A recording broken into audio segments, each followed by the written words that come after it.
This is Alzheimer's, What They Forget to Tell You, episode 21. 22. Then I have to go back and change that because I put 21. Uh-oh. Oh, well. Yeah, 21 was last week. Oh. 22 this week. Okay. Good evening. Good evening. You have to talk louder. Good evening. that was... ridiculous. Hi, Bill. Are you okay? That was so unexpected. Lisa, Pat, John. Hi, guys. Good evening. Welcome back. We are here again, episode 22. So forgive her correction that she's about to make here. How are you? I'm good. I'm good. Tired. Very tired. Had a restless sleep last night. Oh. Mm-hmm. You hanging from chandeliers or what? No, not so much. Not that kind of. You're not about that life. Not that kind of party. Okay. Not about that life. You got it. Yeah. Okay. What is wrong with you today? Sorry. Hi, Bill. We're doing fine. How are you? Good. You sure? No. Okay. But I'm gonna go with good because 90% is here, and the rest is just the rest. So I'm going to keep telling myself that I'm good and blessed and healthy and strong and... Well, you're looking good. Thanks. I'm not lying. Okay. I'll take it. All right. Okay. So, I just want to recap. Last week we were talking about home care versus nursing home, right? With Cindy. And I forgot to mention last week that there's an actual waiting list to get into a nursing home in Ontario. There's like about 30,000 people on a waiting list. So when you say waiting list, okay, hold on. So when you say 30,000 people, give me an idea of how many nursing homes we're talking about in the province of Ontario. Is that what it is? Or is that Canada worldwide? No, that's Ontario. It's just provincial. Which means you're probably looking at about a year to get into a nursing home. So all of that discussion about nursing homes and home care, chances are you'll have to do home care for the interim. Whether you like it or not. Right. And then there's also a waiting list for day programs, which are like adult day programs for your parent. So you'll have to deal with home care regardless. Forgot to mention that. Your pants are hot. You like my pants? I do. I that was very random. I just kind of like started eyeing them, and I'm like, those are kind of nice. She like, likes my pants. No, they're fancy and like they're not fancy. Well, they're kind of something I would rock. So you know. So what are you trying to say? That they're hot. Oh, because I don't normally wear. So this home care thing, when you're doing the home care thing, whether you want to do it or not, say you're not equipped, like say you have a newborn, and say you're married, and say you have a small place, and say you don't have the finances to do this. What do you do with your loved one for a year, 2 years, 3 years, 5 years when they're saying, okay, you know, when a bed is available, we'll give you a call. Until then, what do you do? Great question. I don't know what you do. You have to get, I guess, help, or you have to quit your job and you do it. That's crazy. So that's perspective for you. That's definitely something that should be thought about way in advance. Don't wait until you get a diagnosis for your loved one to start putting things into play. Really, these are things that, you know, as we get life insurance for our children, ourselves, our spouses, these are things that can come up at any time. Cancer, other diseases, like we don't plan for these things. We don't sit here and think, okay, in the future, these are things that we're going to face, or they're potential things that we're going to get. But it's always, you know, so much of a bigger dose of reality when it actually hits your home and you're like, what do I do? So in a situation like this, I guess early prevention is not even a question, because you can't. Yeah, it's too late by then. But it's too late by the diagnosis. to prevent it. And then, as we know, there's no cure for it, so you just have to be aware. And then obviously from now, whether it's a reality for you or not, to start thinking about the what ifs. If this were to happen to me, do I have X, Y, and Z in place? Would I be able to do this for a year, 2 years? And if not, what are certain things that I can do to make sure that should something like this happen, I'm going to be okay, you know? So that's really good. Yeah. Okay. Yeah. Forewarned is forearmed. For sure. Right. Okay, so having said that, what else are we going to talk about today? Because I know you're not feeling well, even though I'm not. You can't tell. You're very kind, but I know you so well. Just okay. Thank you. I'm ready for a photo shoot. Getting ready for my pictures. My photographer should be here any second, so we have to cut this real quick. What are we talking about? The sandwich generation. The sandwich generation? What do people don't even know what the sandwich generation is? Do you want to fill them in, or do you not? Would know? I say that the sandwich generation would be? It's not an actual sandwich. Well, it is. It's. Was that your belly? I'm sorry. It's very distracting.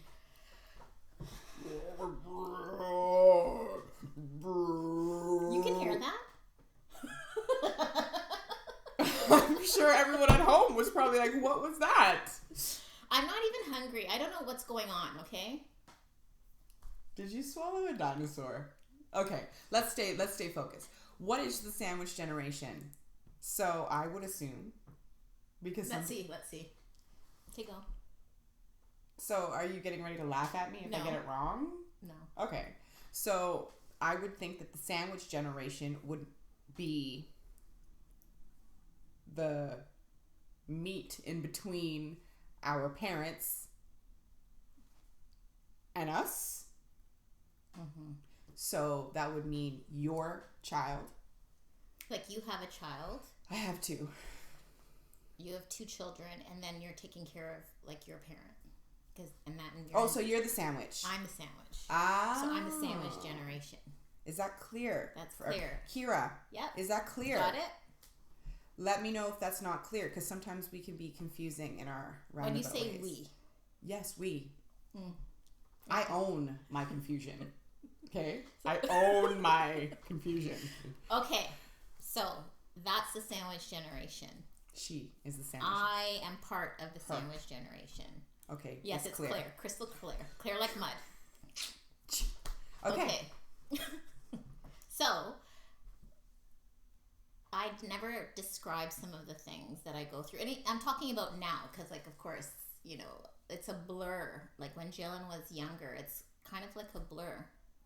Yeah, because he's what, 17? Yeah. So that's a nice chunk of time. It's different if I was to say, you know, with my 6-year-old, I just don't remember. Like that, you know, 17, okay, yeah, it's going to be a little foggy. But, I mean, you know, again, you just do what you need to do to get through a day. So there's times even when my kids were small, the two of them, and I'm like, how did I do that? Where they were both in diapers. Like, it's, you know, you just do what you got to do and don't even realize it. Conveniently, my mom and Jalen were in diapers at the same time. Is that right? Yeah, you did make that statement about, you know, her sitting down and watching Barney and those type of treehouse shows, because they were both learning, I guess, at the same time. So would Jeff be considered, Jeff is my brother, he be considered a sandwich generation given that he deals with the legal stuff and paperwork? No.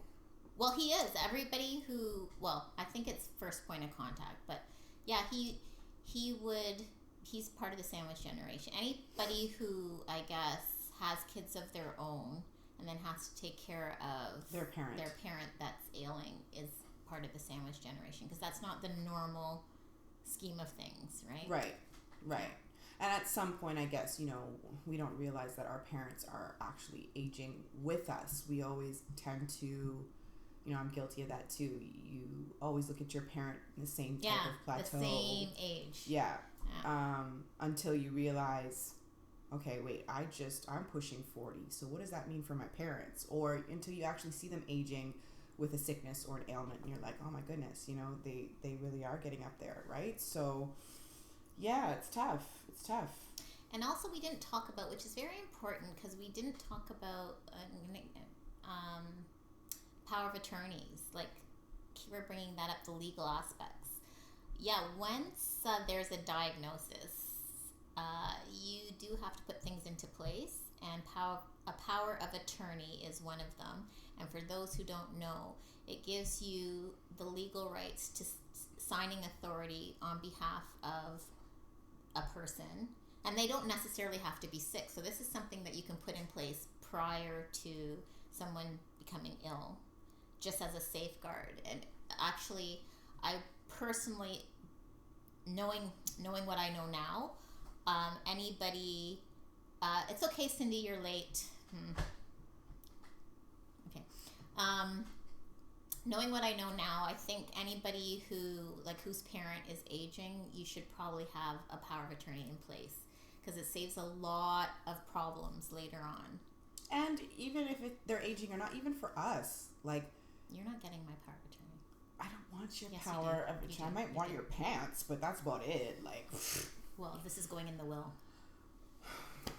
Now that I know they're a hot commodity. Don't ruin it for me. Don't. Okay, I'll will it to you. Thanks. So what I was gonna say. Yes, getting back. Let's be serious. Power of attorneys are very. I think everyone should have one. Everyone should have one. I was gonna say that, but you interrupted me, and I just said forget it. Everyone should. You're right. All jokes aside, everyone should have one. Anything can happen at any time, and I honestly think, guys, like, especially if you have children, that is one thing that needs to be an absolute essential thing that you look into, is getting insurance, getting power of attorney, making out a will. A will. You never know. I mean, God forbid, nobody expects to, pass away or transition at a young age. I thought you were going to say nobody expects to die, because I'm like, you can't get out of this life alive. But I'm saying at a young age, right? But things happen, and accidents can happen. Anything can happen at any time. I mean, we see it all the time on the news. We see it all the time, in different circumstances. And people were not expecting it, obviously, and they don't have things put into place. And guess what happens? It's the people that are left behind, where it is a huge headache, it's devastating as it is. And when you leave things unprepared or not signed or not willed, it's a hot mess for everybody. It's just not cool. So, yeah. Kira has a good point, which is true. My mom's is, it's best to let an attorney, a lawyer, draft your power of attorney, because it can be, they have expiry dates, some of them.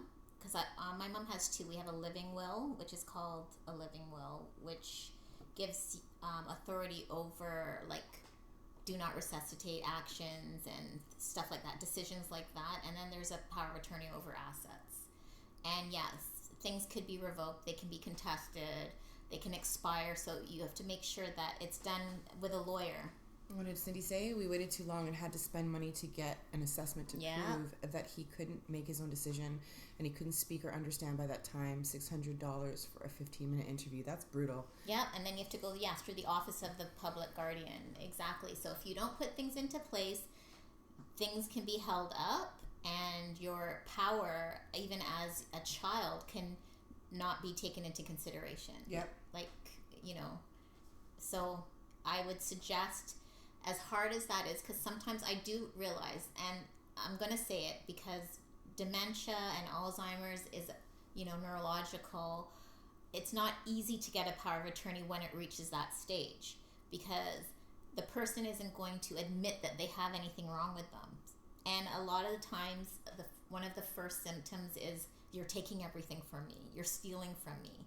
Like, they have this guard up. So getting a power of attorney is even more challenging when they've already been diagnosed.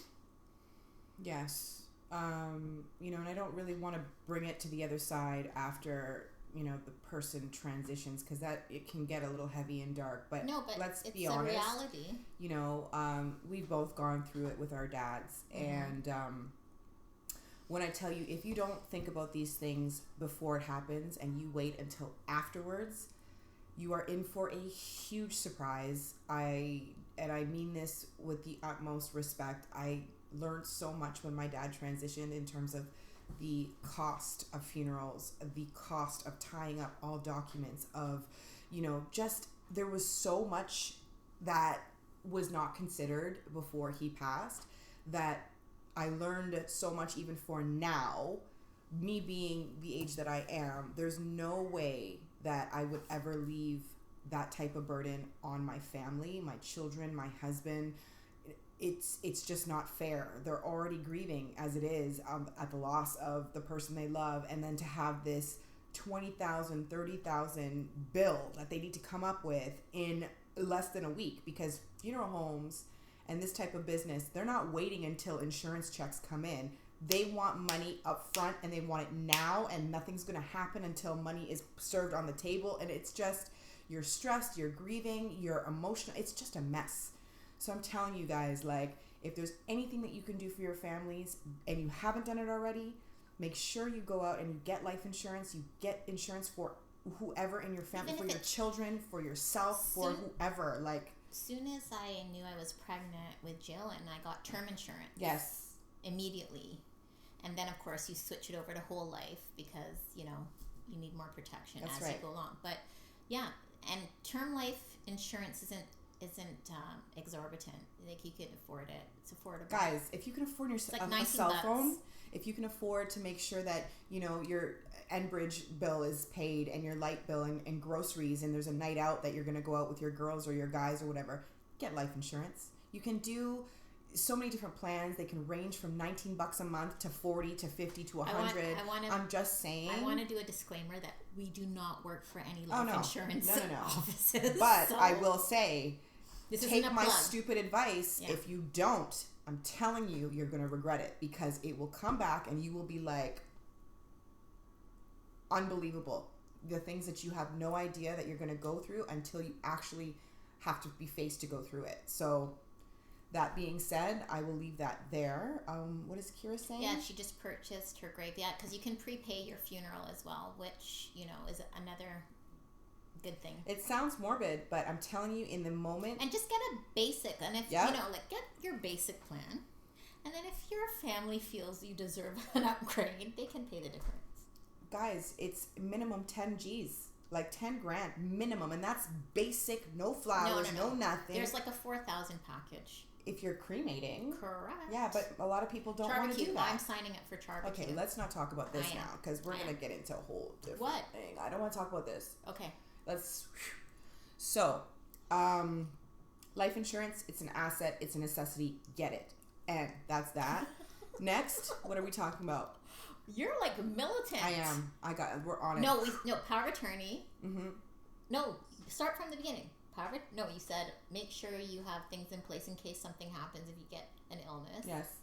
So, come on, do your militant thing. One-time thing. No. Well, you missed a whole bunch. Me? Yeah. You didn't recap. We talked about making... That's your job. Okay, forget it. I speak the knowledge. We've paid for and planned my father's funeral already. Yes. My mom too. My mom too. My plot's been purchased. Okay. I saw it. It's pretty good. Pretty sweet spot. I visit it all the time. Every time I see my dad. It's cool. Guys, we can make light of it, and I do, because let's face it, none of us are making it out alive. However, to be able to prepare and take the ease off of my children and my family, I'll do whatever I can while I'm here. So, it's something to definitely think of and consider. Did you pick out your songs? No, I don't know. That's all you guys. Really? Yeah. Yeah. Okay. Whatever. All right. Yeah. What? Okay. Okay. Anyway, are we done? Yes. Okay. Why are you grinning? One thing I know for sure, we are all going to die. That's correct. We're all going to die. And we're all going to pay taxes. Oh, yes. Yes. Even when we're dead. How you like them apples? One more time. One last time. Boom shakalaka. That was another random. Okay, I gotta go bath the kids. Okay. So, we apologize for it being so late today. Someone showed up late, and I'm not gonna mention any names. First of all, you No, called me out on my stomach. Now, because it was calling me out for some sort of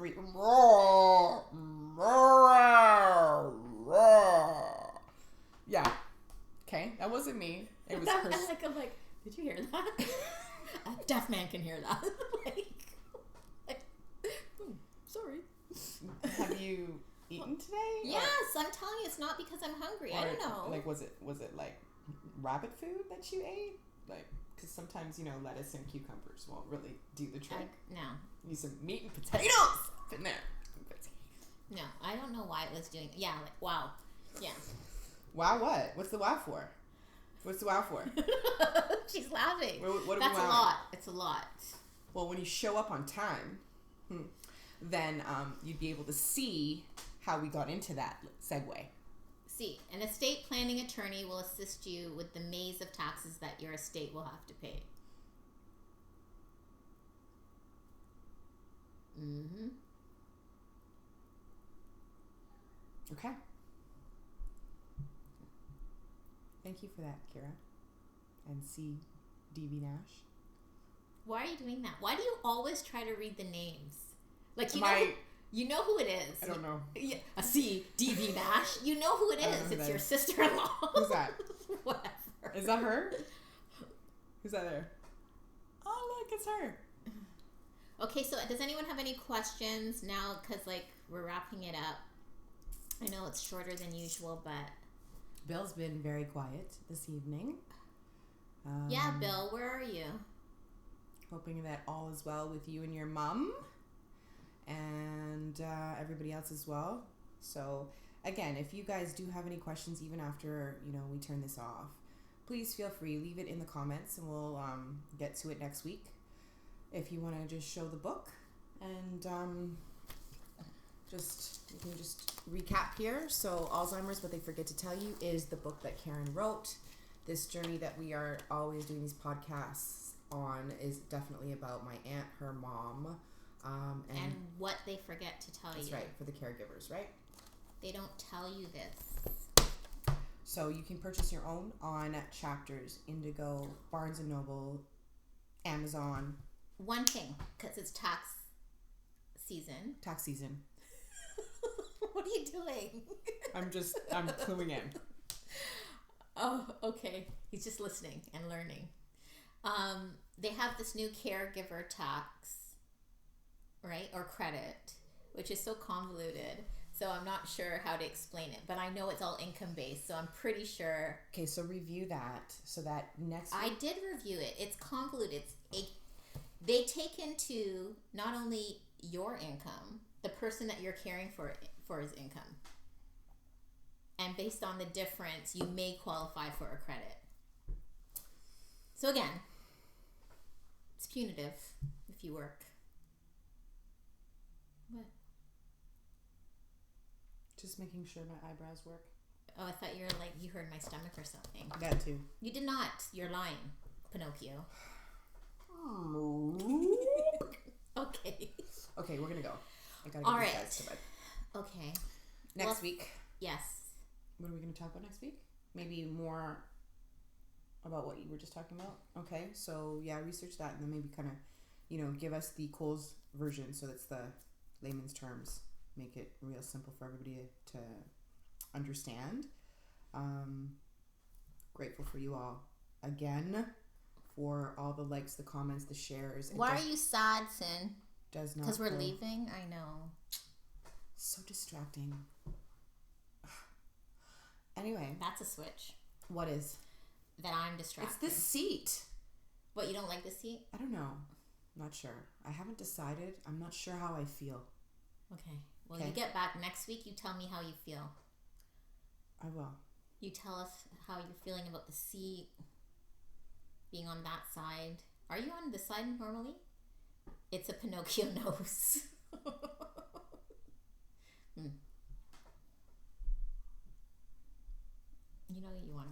what's funny? I don't. You know what was funny? All right. And on that note, Sir Lilot. My ponytail moves when I move my forehead. I can't believe we're taping this. Okay. Okay. Great. Okay, good talk. Thanks again. Guys, we appreciate, again, I was trying to tell you before, all the likes, the comments, the shares, everything that you guys are doing to support us. Yeah, let's talk about unnoticed. No. the views. I know, but the views, thank you very much. It's like 19,000, 20,000 views. For what? Us? Us. Oh, jeez. So thank you very much. Thanks for all the love. Wow, Cindy. Wow. I know where you live, eh? Okay. You're really scared, Sin. I ain't trying to scare her. This is facts. Factual. Hashtag facts. All right. Enough fooling around. Okay. You guys be blessed. Stay blessed. And we will check you next week. Same time, same place. Bye. Bye.